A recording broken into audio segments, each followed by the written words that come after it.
Thanks, Jessica. Hello, everyone, and welcome to the UFC 157 media call. UFC 157, Rousey versus Carmouche takes place Saturday, February 23rd, live on pay-per-view from the Honda Center in Anaheim. Today, we are joined on the call by the stars of the card, Ronda Rousey, the women's bantamweight champion, Liz Carmouche, Dan Henderson, and Lyoto Machida, who today will be translated by Derek Lee. Dana White is not on the call today, folks. He is actually in Ireland accepting an award. So we will go ahead and start with the first question. Jessica, would you go ahead and cue? Thank you. If you would like to ask a question, please press star 1 on your telephone keypad. If you are using a speakerphone, please make sure your mute function is turned off to allow your signal to reach our equipment. We'll pause for just a moment while we assemble the queue.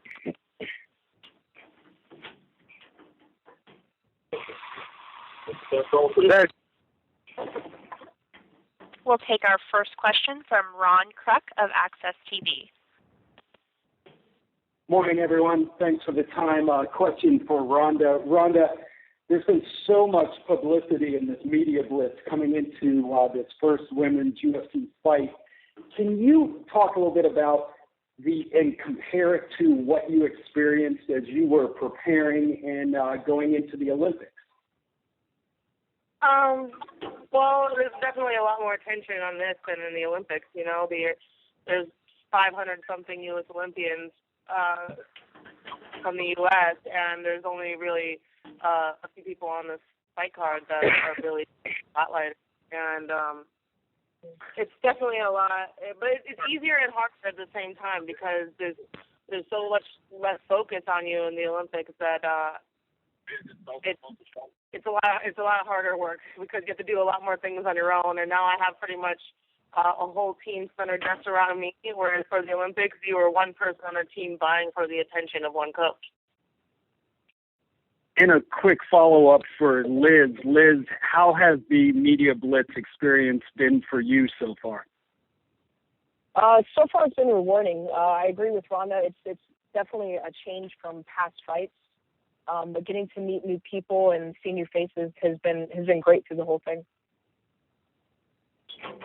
And then just a final question, if I may, for Dan Henderson. Dan, you've been in this business for a long time.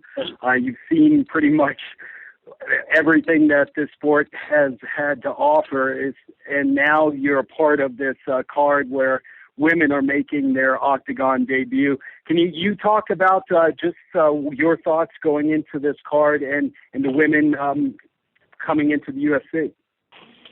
I think it's great. I've got no problem, especially only fighting 3 rounds. It's kind of nice to have that. And I'm definitely a fan, and I'll be watching after my fight's over. Thanks, everyone. Appreciate it. And we'll go next to Dan Algria with the Press Junkie. Yes, hi, good morning. Ronda, I have a question for you. Can you speak a little bit about the influence that your mom's success in judo had on you? I think what really helped the most was just having a world champion walking around the house made everything seem entirely attainable. It didn't seem like the idea of becoming the best in the world and something was a 1 in 6 billion shot. It was something that was entirely possible because walking through the house, I had my mom who was the best in the world in judo at one point. So it definitely gave me confidence from the very beginning that I think that most little kids wouldn't have naturally had. Great. And what kind of pressure do you have going into this fight on next Saturday, knowing that, there's no other future UFC fight for women set up? How do you feel about that, kind of knowing that, your success in this fight kind of hinges on the success of the women's division?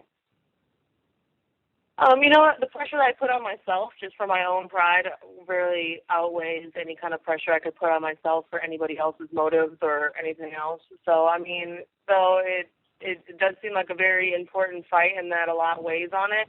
I really don't care so much. I don't like anybody that much. So I care more about winning just for myself than I care about winning for everybody else.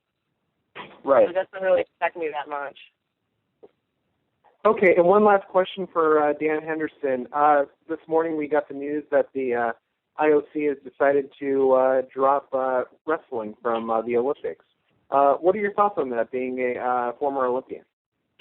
It's kind of sad that happens to, the sport that's been there the longest in the Olympics. And but I think I've been hearing that being threatened and a possibility for at least 20 years now. So, hopefully, it doesn't stay that way, but, it's just unfortunate.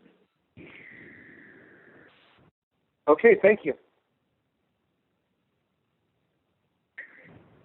Once again, if you would like to ask a question, or if you have a follow-up question, please press star 1. We'll take our next question from James Bryden of Sportsnet Canada. Oh, hi. My question is for Dan. I wanted to ask the same question I was just asked, but just to follow up, you said that it's for 20 years, like wrestling has sort of been on the bubble, maybe. What is the reason for that, in your opinion? I guess it's not as exciting as other sports and doesn't get as much TV coverage. It is what it is. It's definitely not as exciting as MMA, but I enjoyed it, and I think it's a tough sport, and it's just sad to see it go. Do you think this decision, I know it's not for another until 2020, but do you think it may have an impact on people coming into mixed martial arts? They may do less wrestling because of something like this? It's hard to say. I mean, in our country, we're the only country that does, the folk style wrestling, and that'll still be there, especially in high schools and colleges. But it's hard to say what's going to happen with the wrestling community. I still think a lot of kids are going to do it based on just trying to get better or learn wrestling for MMA. Yeah. Okay, thanks. We'll go next to Steve Morocco of MMA Junkie. I pretty much had a follow-up on the same topic for Ronda, especially being a former Olympian. What do you think the reason is behind cutting the sport of wrestling? I was really surprised when I heard that this morning. I thought it was like a hoax when I heard it, to be honest. And the only real reason I could think of is maybe just a few countries are overly dominant. Usually they start thinking about taking sports out if there aren't enough countries competing or if one country is winning too much. I think that's kind of why they took softball out. But I think it's just a shame. This is the oldest sport in all of the Olympics. It was like in the original Olympics they had wrestling in there, and the idea that they're replacing it with golf. I think if you don't break a sweat, it's not a sport; it's a skill. So it's very skillful to be good at golf, but I think that wrestling is one of the most, what's it called? What am I looking for? Not the most basics, but it's one of the most, I don't know. It's like one of the root sports of the Olympics, and I think they're destroying part of their history by getting rid of it. And then a quick follow-up, if I could, for Dan and Lyoto. Wanted to get your guys' thoughts on what's at stake. What's at stake here for this fight? The rankings have you guys as 1 and 2. The UFC's ranking, of course, those have been, criticized by some people. But you guys are number 1 and number 2. So I'm wondering what your understanding is of what's at stake in your fight. Let's start with Dan. Just like any fight nowadays, there's a lot on the line. And he's definitely going to be a huge challenge, and I'm not really even looking past this fight. I just want to make sure that my game plan is there, my mind is in this fight, and we'll see what happens after that. And then for the other? Lyoto, o que está em jogo nessa luta? Você e o Dan são número 1 e número 2 no ranking. Eu acho que o vencedor dessa luta, com certeza, deverá ser o próximo desafiante pelo cinturão, né? Então, se o Dan Henderson é o número 1 e eu sou o número 2, então a gente está numa disputa aí para ver realmente quem pode lutar pelo cinturão. I believe that, out of this fight, whoever wins should definitely be the contender for the title. If we're number 1 and number 2, then the title shot's definitely on the line in this fight. Are you still disappointed with the way things played out this past year with the title shot that was offered and you had to turn it down because you didn't have enough time to train? E como é que você se sentiu como tudo aconteceu, que você foi oferecido o title shot e você não tinha tempo para treinar? Como é que foi esse último ano? Foi difícil para mim, porque assim, eu, lógico, queria muita chance, né, de lutar pelo cinturão, mas não queria na situação que aconteceu. Faltando apenas 20 dias para uma luta, eu tenho que me preparar em 20 dias e o John Jones está preparado já há 2, 3 meses. Então foi difícil, mas acho que isso faz parte, né, também. Yeah, I obviously wanted a title shot a lot, but it wasn't the right situation. I had about 20 days to prepare for the fight, and John Jones had been training for 2 or 3 months, so it wasn't the right time to do it. I was upset, but everything happens for a reason, and hopefully get back on top this year. Okay, thanks, guys. We'll go next to AJ Perez with FoxSports.com. This is for Dan and Rhonda. Now that we see the wrestling out by 2020 at the Olympics, is this going to help possibly getting MMA in the mix there, or does this losing wrestling hurt that? Do you think? I don't think it affects MMA at all as far as getting into the Olympics. Obviously they need to kind of limit the number of athletes at the Olympics, but I think MMA is exciting enough on its own. It definitely has its own shot at getting in there, but hopefully they can work it out to where wrestling's in there, always. I don't know what it would really do to help MMA get into the Olympics, but I do think that having MMA around is probably what's going to help preserve wrestling. I think without wrestling in the Olympics, there would be a large drop in kids enrolling. But because it's such a good base for MMA, I think that you're still going to see a lot more kids coming in and doing it. But I don't know, man. It's just a shame. I don't know what's going to happen with wrestling, but I think that the absence of wrestling in the Olympics isn't really going to have that much of an effect on whether MMA gets inducted or not. Cool, thank you. We'll go next to Dave Meltzer with MMAfighting.com. Yeah, a lot of this stuff has sort of been asked, but I did want to ask both Rhonda and Dan if there was no Olympics when you were coming up in Rhonda and judo and Dan, after college.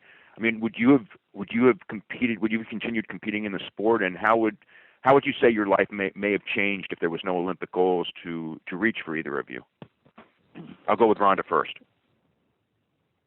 I think I still would have done it. My mom competed in judo. When she first started doing judo, there was no world championships for women.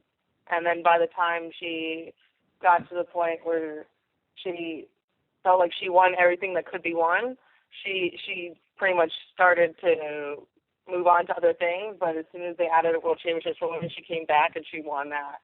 And so I think I just would have followed the sport for as far as I could go. So she went to try and win the British Open was kind of like the Abu Dhabi of the day. It was like the replacement world championships for the women at the time.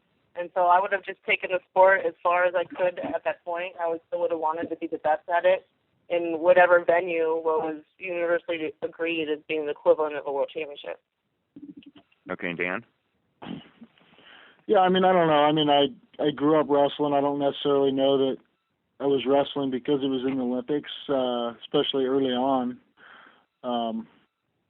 I probably wouldn't have dropped out of college to wrestle internationally and make an Olympic team, had it not been an Olympic sport. But yeah, I probably would have got over to mixed martial arts maybe a little bit earlier, but yeah, I don't know. I mean, I wouldn't trade my Olympic experience for anything. So, it's just sad to see that it's on the brink of maybe not being in the Olympics again.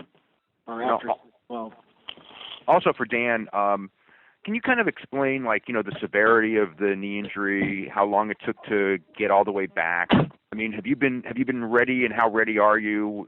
As far as, I guess the injury it seems like it took more time than maybe you first expected when you first got hurt. Yeah, it just was very unstable. I didn't need surgery, but that probably prolonged it a little bit, and tried to get in and train on it and do things on it, which may or may not have made the healing process a little slower. I don't know. But I know that it's good now, and I'm able to go 100%. So. Okay, and for Liz and Rhonda, what kind of reaction have you gotten for that first episode of the prime time? Because I've heard more about it than maybe any episode that they've done in a long, long time. Especially, a lot of people didn't really know Liz, I think, going in, and it wasn't a lot of time, but it was enough time to where people sort of saw your lifestyle. And what kind of reaction have you gotten off of that show? I've gotten a lot of positive feedback. Like you said, I don't think that people really had insight into my life or into Rhonda's life, so it kind of gave them a little bit more than they knew before. And it's just been a lot of people even calling into the gym as I'm working and training, asking to talk to me and just verify that I do actually work there. And a lot of people just saying, good luck to the both of us, and that they think that what we're doing is amazing. And for Rhonda, that closing scene on that show, I'm pretty sure you saw it and you know what we're talking about. How hard was that? And what did that kind of come from? I guess. Well, people don't really see that those interviews. A lot of times they go on for hours.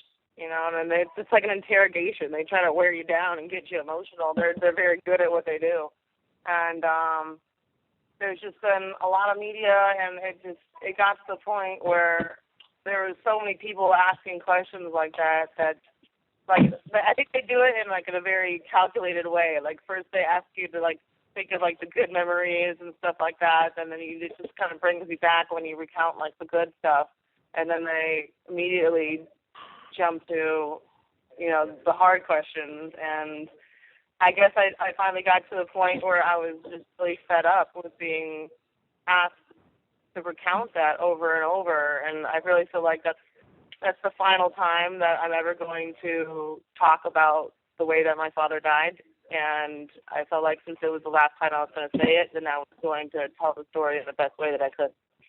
Okay, thanks very much. We'll go next to Mark Daniels with the Boston Herald.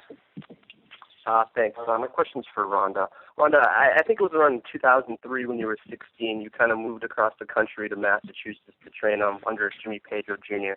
And I understand you lived with him and then his father for a short time. What do you think, looking back on that experience, did it do for your career, and how did it kind of mold you into the person you are today? I think that moving away to train at 16 years old, I never really lived at home again after that, and it just kind of forced me to grow up really quick, and I was kind of a sheltered kid before that, and it toughened me up a lot to be alone and somewhat familiar and to be completely devoted 100% to my sport. And it just really made me set my priorities for the rest of my life and decide that this is what I really am committed to. And I'm still very grateful for that experience. And what kind of lessons did you learn from Jimmy Pedro and his father? A lot of it was a lot of just discipline and persistent stuff. We would wake up at 6 o'clock in the morning and go run in 20 degrees below weather, and it was just constant all the time, and it was a lifestyle. It wasn't a hobby. It wasn't something that I would go to school and then I would come home and then I would go to judo, and then It was every single moment of my day was all about training, and though they helped me a lot with my judo game and other technical that, I think what I took the most from it was just the mental toughness that comes from being a teenage girl that has to pick up and move across the country and live with a bunch of people that she doesn't really know, or a goal that was just casually a goal of mine before that, and then it just became my whole life. Mm-hmm. And now I know you've been asked this question a ton, but what does it just mean for you to kind of carry this torch for women's MMA? I mean, it means a lot, but it's these are things that needed to be done for a very long time now, and I didn't think that waiting for somebody else to do it was the wisest thing to do. I feel like I was the most capable person, and I should just suck it up and go do whatever I can to make it happen. And of course, there's a lot of very big obstacles in the way, Liz Carmouche being one of them, and I'm taking them all entirely seriously. Awesome. Thanks, Rhonda. We'll go next to Ariel Helwani of Fuel TV. Hello. Just wanted to ask Rhonda two questions. First, Rhonda, are you disappointed? Obviously, it has been made official, but it sounds like Cyborg doesn't want to stick around in the UFC. Does that bother you? No, not really at all. I think that she's just kind of making a lot of noise and trying to get attention because she's kind of feeding into being irrelevant. She hasn't had a recorded win in around 2 years or something like that, and so she needs to have people going on TV and making a big fuss so people would even remember her name. And to be honest, I have a lot of options ahead of me. I have a lot of girls that I could fight, and she doesn't really have any other options besides me, and so they could run around and make a bunch of noise and be a big cryborg as much as she wants, but at some point she's going to have to come around and take the only fight that's really available for her. And in the meantime, I'm going to take the plenty of options that are available to me. And do you know for a fact, have you asked the UFC, do you even think about this now, whether or not she will be released from her contract? No, I really am not spending any of my time worrying about her because Liz Carmouche is 100% of my attention right now. And, yeah, thyroid's really not worth my time at the moment. And just one more question. I know Liz is 100% of your attention, but I just wanted to get your thoughts on the other women's fight that was announced yesterday, Misha versus Kat. Who do you think is going to win that fight, and do you think that the winner of that fight should be the number one contender in the division? I think it's a very interesting matchup. I've had my eye on Kat for a while. She's one of the only other undefeated 135ers at the moment, and so I'm very interested to see how that fight goes. I would be down to fight either of them. I'm going to be there myself at the fight, and I would love to take on the winner. Do you have a pick? No, I really I want it to be a really exciting fight, and so much so that the fans are excited about whoever is going to come up next. So I think it would be nice to have Kat win and just to have another name that's kind of well known within the girls' ranks. But then again, if Misha wins, I wouldn't be against fighting her again at all. Thank you. Good luck. We'll go next to Victor Garcia with Fox News Latino. Yes, this is a question for both ladies. So now with this new fight that Ariel just brought up, does that show to you that the UFC is really committed to women's MMA? I guess we'd start with Rhonda. Yeah, I love the fact that even before this fight is happened, that they're already scheduling more girl fights. So all the people that think, oh, the outcome of this fight determines the future of the women's division, well, it's obviously not true. They're already investing in a longer-term vision of what they have for the girls division. Oh my God, that totally rhymed. And and it's really encouraging. I'm happy to see that it's not just about me and Liz. It's about all the girls, and I'm excited to see what's up next after this. And Liz? Yeah, I agree. I think that Dana White and the UFC is invested in the women's division, but it wasn't known to other people, and now this is just evidence of the work that he's putting in to build up the 135 division.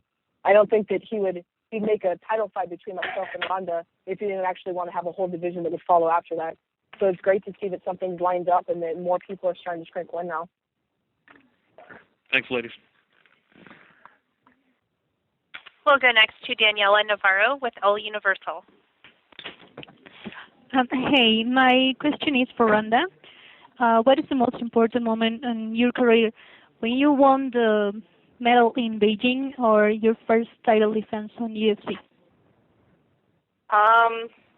Well, you're going to have to ask me after I defend my title because it hasn't happened yet. So after this fight, ask me the question, and then I'll give you an accurate answer. Okay, and you get more nervous with this fight or when you were competing in the Olympics? Oh, definitely the Olympics. Definitely. The Olympics is something you work for your entire life. You have one chance every 4 years, if you even have more than one chance.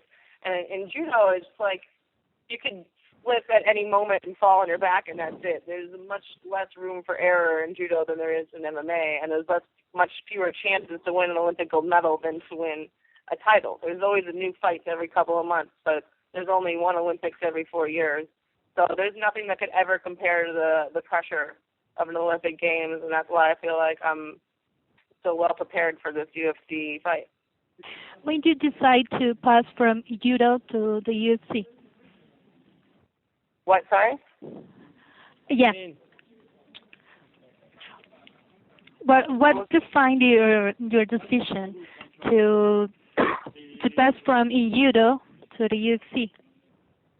Well, I didn't really go from judo straight into UFC. I just knew that I didn't want to do judo anymore, and I spent pretty much a year thinking about what else I would want to do with myself, and I was entertaining the idea of either becoming a rescue swimmer for the Coast Guard or trying MMA out, and since the Coast Guard is a long-term commitment, I decided to try MMA first and see how that would work out, and I made a deal with my mother that I would only give it 1 year, and because she was highly skeptical of that choice. And so I made my pro debut on March 23rd of 2011 and won the title on March 3rd of 2012. So I made it just 20 days early.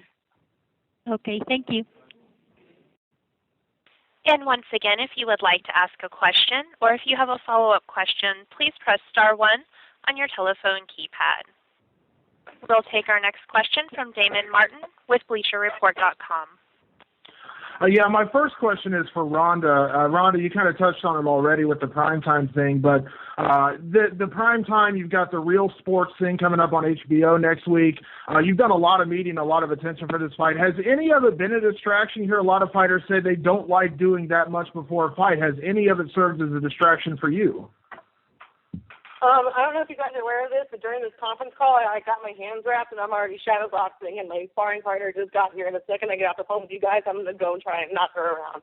So it's really not that much of a distraction. I'm just multitasking right now. And obviously, you know, the questions have come up about Cyborg. The questions have come up about Sarah McMahon. The questions have come up about H.E.A.T, Cat Zingano. Does it upset you at all that people are trying to almost seem like they're looking past Liz Carmouche in this fight? No, I don't think that they're looking past Liz Carmouche. This whole conference call is about me and Liz Carmouche. I'm very encouraged that people are already talking about that stuff because they're thinking about the long-term future of the division and not like this is just some one-off novelty circus fight. So no, I'm very encouraged by all those questions, and but my focus is still entirely on Liz. And Liz, I'll kind of turn that question around to you. I mean, do you pay attention to any of that when you see the questions coming up? I mean, do you take that as motivation at all? Yeah, it's motivation for the success of the division. I don't think that the UFC would have been successful if they just prepared for one fight at a time. They're looking down the future of the whole corporation and success. So this just shows that the women's division is going to be this long road rather than just one fight. So I see it more as a promising experience, but at the same time, I'm also just focusing on this fight, and I focus one fight at a time. Hey, Damon, Damon, this is Dave Schaller here. Just to add to what Liz and Rhonda were saying, next week during the Fight Week activities at UFC 157, in addition to Rhonda and Liz, we are bringing in 4 of the other top women's mixed martial artists in the world, H.E.A.T, Cat Zingano, Alexis Davis, and Sarah McMahon. They will all be at UFC 157 and available for different media opportunities. So just to show you our commitment to the division, we also have 4 other top women's mixed martial artists coming to 157 to participate in media activities. And one question, Dave, all 4 of those fighters, are those 4 officially in the well, obviously Kat and Misha are, but the other 2, are they officially with the UFC now under contract as well? Yes. Awesome. Thanks a lot. We'll go next to Kayla Harris with Sportsnet 590 The Fan.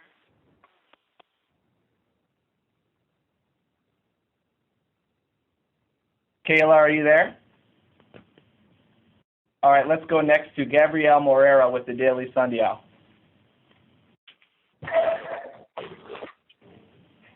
Gabrielle, are you there? Yes, I am. Okay, go ahead. Yes. Hi, Rhonda. This is my first question for you. How have you improved since your last fight, and how comfortable are you striking with Liz, and would you be able to go 5 rounds if that was the case? I'm always able to go 5 rounds. That's what we prepare for. We prepare for a 5-round war. I don't walk in hoping it's going to be a first-round easy fight. That's the stupidest way I've ever heard of it preparing for a fight. Yeah, I feel like I improve with every single fight. You know, I had very limited striking experience before, and every time I come up for a new fight, I have a whole lot more time of striking under my belt, you know. So, like I told everybody before, I got my hands wrapped, and I'm shadow boxing right now and getting ready to spar right after this phone call's over. And that's because I'm taking the striking part of my game entirely seriously. And I expect it to be very much improved from the last fight, and I expect the fight after this for it to be very much improved after this fight. Okay. And for this question is for both Liz and Rhonda. Have either of you seen a bigger push for young girls that are more interested in MMA since the sport is getting bigger as well? Yeah, absolutely. I teach and run a children's MMA program at my gym. And I see more and more. When I started the program 2 years ago, we had one girl that was involved, and it's just because her father also participated in the gym. It wasn't really something she wanted to do. And now we have multiple girls in the program. So I see it evolving every day, and more children showing interest as well as young girls showing interest in the sport. Yeah, I definitely noticed that there's a lot more girls around. I used to always be the only girl. Always, to the point that I never locked the bathroom. And now, because I never had to worry about anyone walking in, because it was only the girls' bathroom. And now I actually have to lock it, because people actually start coming into the gym, and it's not just me in my private little dressing room. So, what sucks is I'm no longer the little princess with her own little dressing room. Everyone else is using it too. But I'm really happy that we have a lot more other girls coming in. Hi. What's up? Ready for your fight? Of course, dude. Sure, I'm in the middle of a conference call right now. That's all right. That's all right. We can multitask. Come on over. Sorry, we had someone walk into the gym just now. It's not a chick, though, so it doesn't prove my point. But whatever. Come here. And my next question is for Liz. How are you preventing all the media and all the attention on you as well from being a distraction in this fight? I give a specific time slot where when I'm eating lunch and taking a break during training, then that's when I do media calls, and I do press and media, so it's not a distraction. And then if anything, we take film crews to come in, and we make them have to get in there in the cage with me, and I just throw them around a little bit. Okay, and my last question is for Dan Henderson. You said that your knee injury hasn't been bothering you, but has that affected your training in any way? Did you have to change up some of your techniques to better adjust to the knee injury that you had and recovering from it? Mr. Henderson has stepped away. Okay, then that's my questions. Thank you, ladies. We'll go next to Michael Mardonis with MiddleEasy.com. My first question is for Liz. Liz, would you handle the Cyborg situation the same way as Rhonda, meaning, 135 or nothing, or say you're victorious come the 23rd, do you accept that fight at a catch weight? No, I absolutely take the same approach that Rhonda has. Cyborg was the champion holder at the 125 division, but it's currently Rhonda at 135. So whoever is the champion in that weight division, that's an established weight division. To do a catch weight is giving an leniency towards the other person. I think if it's a title they really want, then they have to go to that weight division and not at a catch weight. Thank you. And Rhonda, can you explain a little bit what Big Bear was like, having all the different camera crews there every different day? It was a little taxing, but I'm glad that you got it all over with at the very beginning of camp. So we got most of the media done in the beginning, and in the very pivotal parts of camp, we really got left alone a lot. So, and I think it's very much worth the effort. You know, what we're going to get out of whatever features that those people do is going to help the fight itself and the division itself in the long run. So, I mean, it's a lot of work to do, but I think I'm entirely capable of handling it because I think I'm entirely capable of handling almost anything. So it's a little bit more difficult, but I didn't sign up to do anything easy. And if Misha is victorious against Kat Zingano, does maybe coaching Ultimate Fighter interest you at all? Oh, that would be so fun. I wonder if we would coach guys or girls. And I think it'd be cool to coach guys, you know, just to see, like, for people to see the men fighters having to respect the girl fighters and train with them. But I also think it would be hilarious to have a bunch of girls on the show just to see, like, my coach getting tortured with girl problems. So, because I really don't give them that much of an issue, but the first time I hear a girl complain she doesn't want to come to practice because she has cramps is going to be the day that I die laughing. All right, thanks, and best of luck to both of you. That does conclude today's question and answer session. Mr. Schaller, at this time, I will turn the conference back over to you. Thanks, Jessica, and thanks to all the media who called in today. Thanks again to Rhonda, Liz, Dan, Lyoto, and Derek, who was kind enough to translate. Before I get to the 157 media schedule for next week, I want to remind everybody that tonight, an all-new episode of The Ultimate Fighter featuring Chael Sonnen and John Jones, 9 p.m. Eastern and Pacific on FX, and then immediately following that, UFC tonight on Fuel TV at 10 p.m. Eastern. Don't forget also this Saturday, UFC on Fuel, McDonald and Barao for the interim bantamweight title, Saturday, 3 p.m. Eastern, 12 p.m. Pacific. We will have a weigh-in show on Fuel as well. That'll be on Friday at 11 a.m. Eastern, 8 a.m. Pacific. An absolutely loaded card this weekend on Fuel. We kick things off next week at 157 on Wednesday, February 20th. We have UFC open workouts at the UFC gym in Torrance, California. Rousey, Carmouche, Henderson, Machida, Faber, and Menjivar will participate. Things get kicked off at 12:30. That event is free and open to the public. On Thursday, February 21st, we have our press conference at the Honda Center. Participating at that will be Dana White, Ronda Rousey, Liz Carmouche, Dan Henderson, Lyoto Machida, Josh Koscheck, and Robbie Lawler. As I mentioned, we will also have a media availability with H.E.A.T, Kat Zingano, Alexis Davis, and Sarah McMahon. Obviously, that all leads us into Friday with the weigh-ins, and then Saturday, live on pay-per-view, UFC 157, Rousey versus Carmouche from the Honda Center in Anaheim. Thank you all for joining the call today. We will see you next week in Anaheim, and for those traveling to London, safe travels and see you on Fuel. Thanks for your time today.